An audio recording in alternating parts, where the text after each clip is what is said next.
நட்சத்திரத்தில் 2 பிளானட்ஸ் இருக்குது, ராகு நட்சத்திரத்தில் 2 பிளானட்ஸ் இருக்குது, கேது நட்சத்திரத்தில் 2 பிளானட்ஸ் இருக்குது. அப்போ இந்த 3 கிரகங்கள் தான் இவங்க வாழ்க்கையை வந்து தீர்மானிக்குது.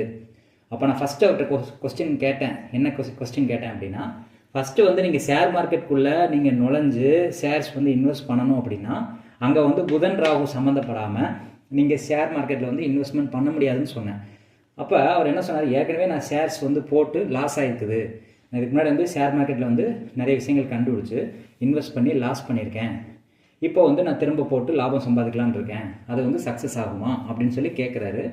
அது அந்த கேள்வி கேட்குறாரு. அந்த ஷேர் மார்க்கெட்டு பிஸ்னஸ் வந்து பண்ணுறாரு அப்படின்னா புதன் ராகு சம்மந்தப்படாமல் அதை பண்ண முடியாது. இந்த புதன் ராகு வந்து நீங்கள் கிரகங்களை வச்சு பார்த்தா உங்களால் பலன் சொல்ல முடியாது. இந்த கிரகங்களில் வந்து நீங்கள் பார்வை சேர்க்கை மூலிமா அது கனெக்டே ஆகலை. எப்படி நீங்கள் பலன் சொல்லுவீங்க? இவர் வந்து ஷேர் மார்க்கெட்டை தான் பிஸ்னஸ் பண்ணணும்னு சொல்லுங்க பார்ப்போம். இந்த ஜாதகத்தை வச்சு இவர் ஷேர் மார்க்கெட்டில் தான் பிஸ்னஸ் பண்ணுறாரு. அவர் என்ன சொல்கிறாரு, ஷேர் மார்க்கெட்டை தவிர எதுவும்